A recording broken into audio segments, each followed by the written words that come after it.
Pido ayuda económica y también invito a las muchachas, a las jovencitas de 12 a 24 años a que entren a esta congregación. Comuníquense con nosotros. Hacemos la oración de los fieles, sobre todo por los sacerdotes. A San José le pedimos, danos religiosas. Y luego comenzamos para que por el Papa y Arzobispo, te rogamos, Señor. Para que los sacerdotes usen sotana, te rogamos, Señor.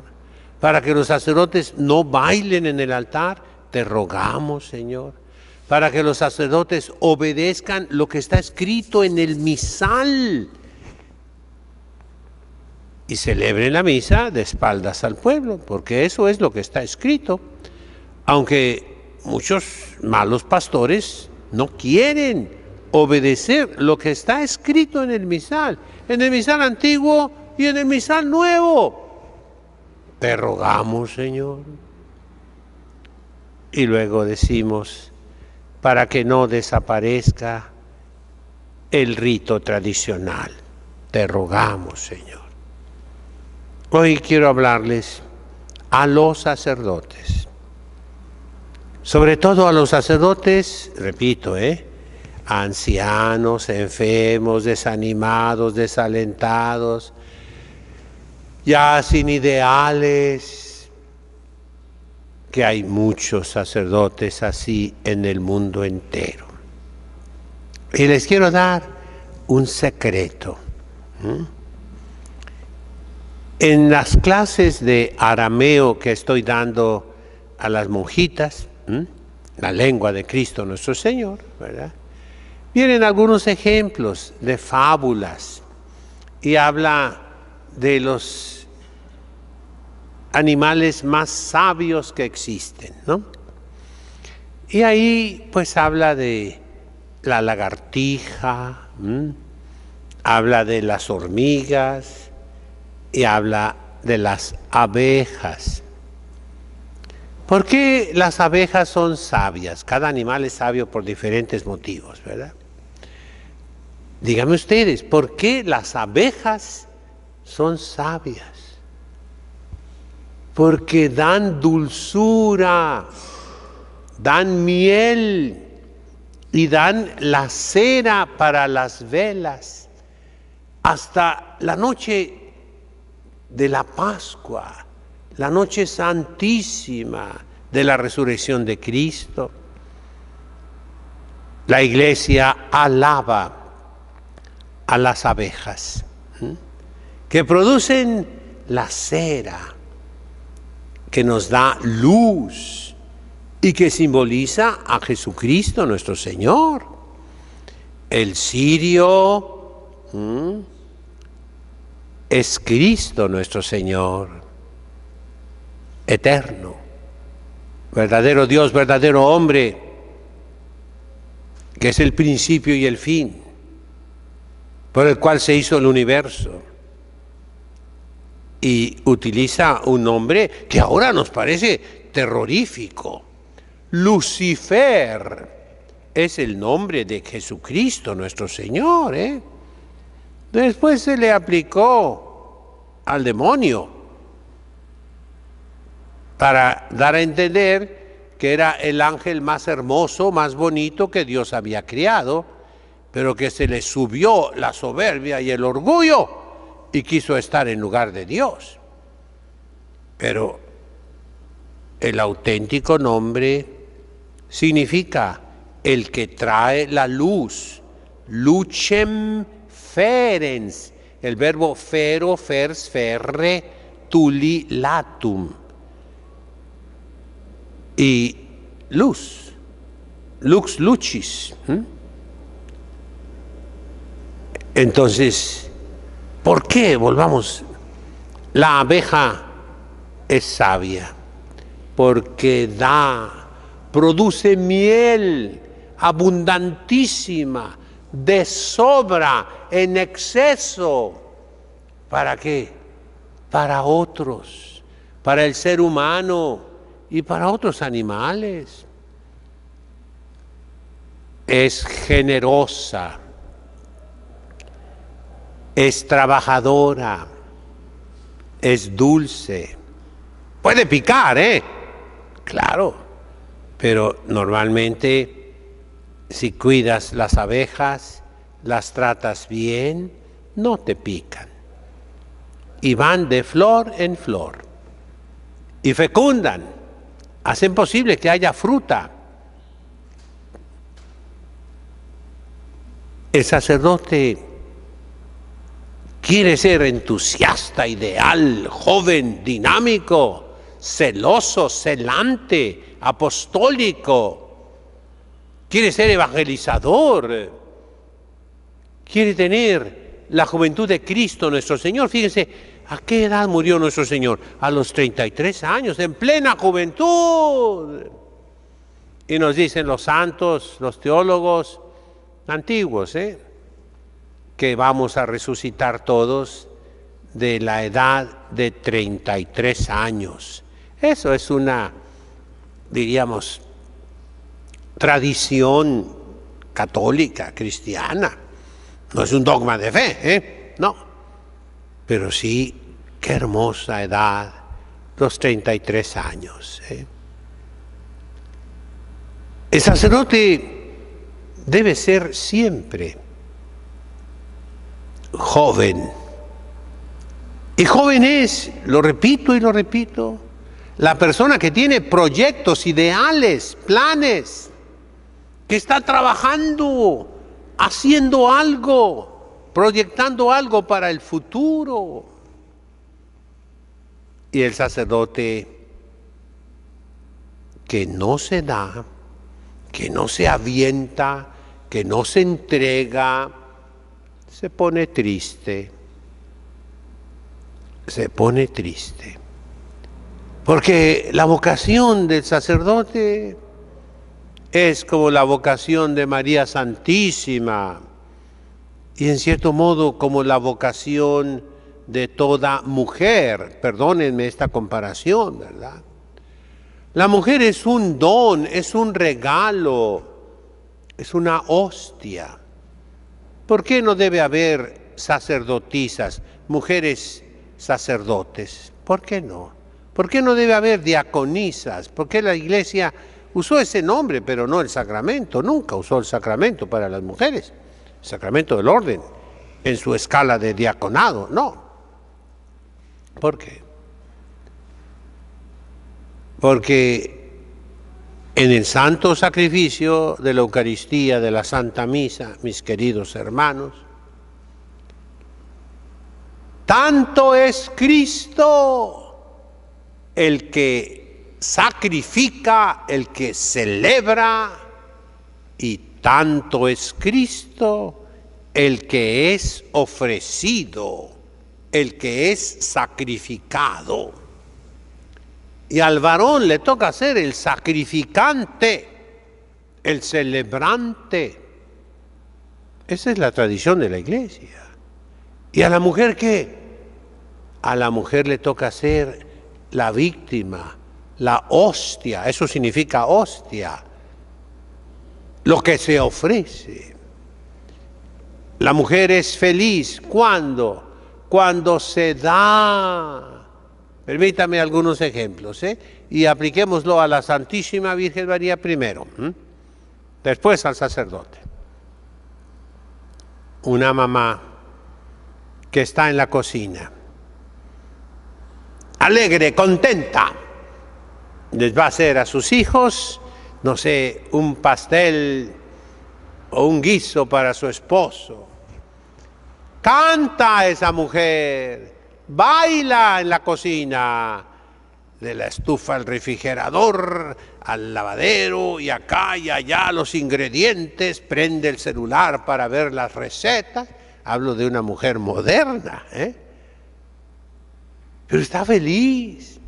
Y todos los detalles con un cuidado extremo, maravilloso, con una delicadeza admirable. ¿Por qué? Porque ama a sus hijos, quiere que crezcan, ama a su marido, quiere que sea fuerte, que aguante, porque es muy duro su papel, su misión en la familia. Y qué contenta se pone la mamá, la esposa, cuando devoran todo. No quedó nada, se acabó. Y le dice, ¿tienes hambre, Maximiliano? Pues sí, un poquito. Ella te da lo que va a hacer para ella. Se lo quita y te lo da a ti. ¿A poco no? Claro que sí. Y así la Virgen María se entregó en nuestro Señor Jesucristo. Y así fue nuestro Señor Jesucristo hasta las últimas gotas de la sangre que tenía guardada en los ventrículos del corazón.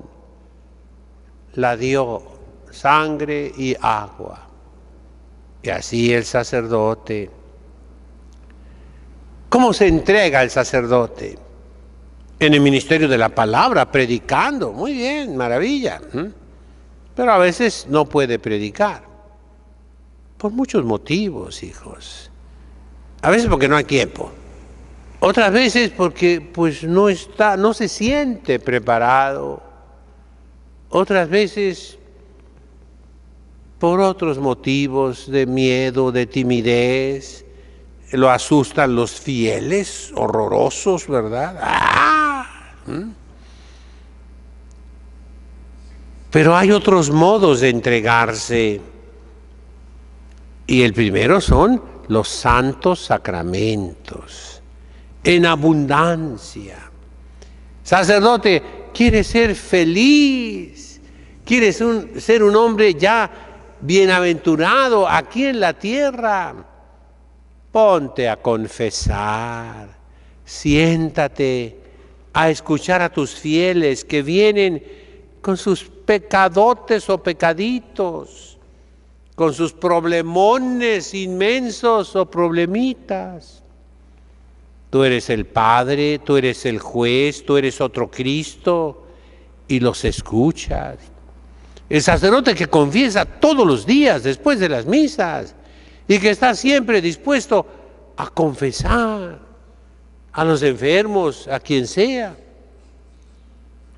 es un sacerdote feliz porque tiene contacto con los demás. Permítame usar una palabra del Papa Francisco, una expresión, ¿verdad? Podrá ser discutible, pero él no quiso quedarse en los apartamentos pontificios donde todos los papas de la historia habían vivido, de la historia de la Edad Media para acá. Se fue a un hotel, el Hospicio de Santa Marta, en el Vaticano. Ahí es un hotel. Ahí se hospedan los cardenales, los arzobispos, los sacerdotes importantes, Y ahí comen todos juntos. El Papa quería comer con toda la bola, con todos juntos. Y ahí va el Papa Francisco con su charola, es un autoservicio, self-service, ahí no hay meseros. Sí hay, pero... Y va con su charola y escoge la comida que quiere. Así le gusta al Papa Francisco. Bueno, pase usted, ¿verdad? Digo que puede ser discutible. Si yo fuera papa, a mí no me gusta eso. A mí me gustaría que me sirvieran. Pues qué tanta lata doy, ¿verdad? Pero de todos modos, ¿el motivo cuál es? El motivo lo dijo el Papa. Es que psicológicamente no quiero estar aislado. Quiero estar en contacto. Otro ejemplo, también muy discutible, el nuevo presidente de México, López Obrador, de raza española, sí, ¿verdad? Él dijo luego que todos los días iba a dar una conferencia de prensa matutina, tempranito, y se fue a vivir donde deben vivir los presidentes, en el Palacio Nacional. Esa es la casa del presidente. En ese sentido hizo bien. Está en el lugar de su oficina, donde trabaja. Y según eso comienza el trabajo a las 6 de la mañana. Antes los virreyes que hicieron ese palacio iban primero a misa y luego ya comenzaban su trabajo. Este pues ya no es católico, será católico de otro modo, ¿verdad? Pero a las 6 está trabajando. Qué bueno, podía estar dormido, ¿verdad? Y luego da su conferencia mañanera, que sale en televisión todos los días, ¿verdad? Pues bien, él dijo el motivo, exactamente el mismo motivo que dijo el Papa. Yo quiero estar en contacto con el pueblo. Repito, en ambos casos es discutible, pero lo uso de ejemplo. El sacerdote, ¿cómo puede estar en contacto con el pueblo, mis queridos hermanos? Dándose, entregándose en los santos sacramentos. El bautizo ahora es algo prácticamente de lo más difícil. Hay que hacer trámites, citas, reuniones, preparaciones, requisitos, documentos, todo lo que tú quieras. Pero en la historia de la Santa Madre Iglesia Católica, Apostólica y Romana, se toma la inspiración del libro de los Hechos de los Apóstoles, de un diácono que bautizaba, lleno del Espíritu Santo, el diácono Felipe, que fue después de la persecución que comenzó en Jerusalén, cuando apedrearon y mataron a San Esteban, el primer mártir cristiano. Los cristianos se tuvieron que esconder y huyeron, se salieron de Jerusalén, menos los apóstoles que se escondieron. Y este diácono Felipe fue a la ciudad de Samaria, capítulo 7, 8, 9 de los Hechos de los Apóstoles. Y ahí predicó el Evangelio, convirtió a muchos. Ya antes nuestro Señor Jesucristo había pasado por allí y estuvo con la samaritana, capítulo 3 de San Juan, 4 de San Juan. Y había convertido a muchos. Pero él los bautizó. Era diácono. Los bautizó. Y de ahí, dice el texto sagrado, el Espíritu Santo lo arrebató y lo llevó al camino que va de Jerusalén a Egipto, pasando por Gaza, una ciudad que todavía existe. Y ahí encontró a un ministro de la reina Candace de Etiopía, judío, que venía leyendo el profeta Isaías y no lo entendía. Y él le explica. Y llegan a un lugar donde hay agua, un oasis. Y le dice el ministro de la reina, aquí hay agua. ¿Qué impide que me bautices? Y el diácono, lleno del Espíritu Santo, responde, nada, no hay ningún impedimento. Y lo bautizó, lo bautizó. Esa es la base que la Iglesia toma para bautizar, cuando no hay impedimento. Los paganos adultos que se convertían al cristianismo, no los judíos adultos. Ese ministro de la reina de Etiopía era judío, devoto, que había venido a Jerusalén.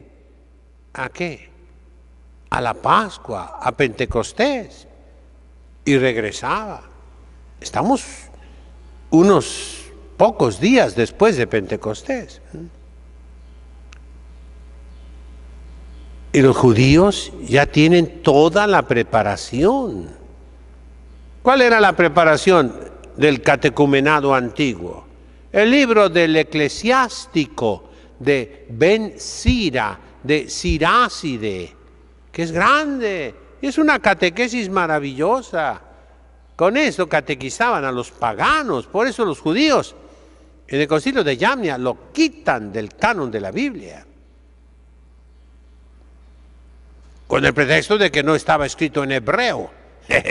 Y ya se descubrió que sí estaba escrito en hebreo, ya tenemos el texto original. Pues bien, cuando un pagano, un romano, acostumbrado al dios Júpiter, Mercurio, Venus, Saturno, a las orgías, a las bacanales, a los vicios más terribles contra la naturaleza, contra Dios, se quiere convertir. La Iglesia lo preparaba, le exigía condiciones, que dejara la vida mala, que adquiriera las virtudes cristianas, que conociera a Dios. Y por eso había el catecumenado. Pero cuando un judío devoto, creyente, se convertía, la Iglesia no le exigía esa preparación y lo bautizaba inmediatamente. Y en la tradición de la Iglesia toma toda esa, diríamos, gracia, dispensa de preparación para los niños, hijos de católicos. Si tus padres son católicos, tú tienes la esperanza, la seguridad, no solo la probabilidad o la posibilidad, no, la seguridad de que tus padres te van a educar católicamente. Y además te pone un padrino. El padrino en latín y en inglés también se llama sponsor. Sponde o spondes, spondere, spopondi, sponsum. ¿Qué significa? Que promete. Se bautizaban el mismo día que nacían y se les ponía el nombre cristiano en el santo bautismo. La mamá se quedaba en la casa, tal vez también el papá. ¿Y quién traía el niño a la pila del bautismo? Los padrinos, hombre y mujer, que, repito, en latín se dicen sponsores, los que responden por el niño. El padre, el ministro del bautismo, hace unas preguntas. Quid petis ab ecclesia Dei? ¿Qué pides a la iglesia de Dios? Y los los padrinos, en nombre del niño, dicen la fe, el bautismo. Responden a un diálogo entre el sacerdote y el niño. Ellos se hacen respondones, respondedores, responsables, junto con los papás.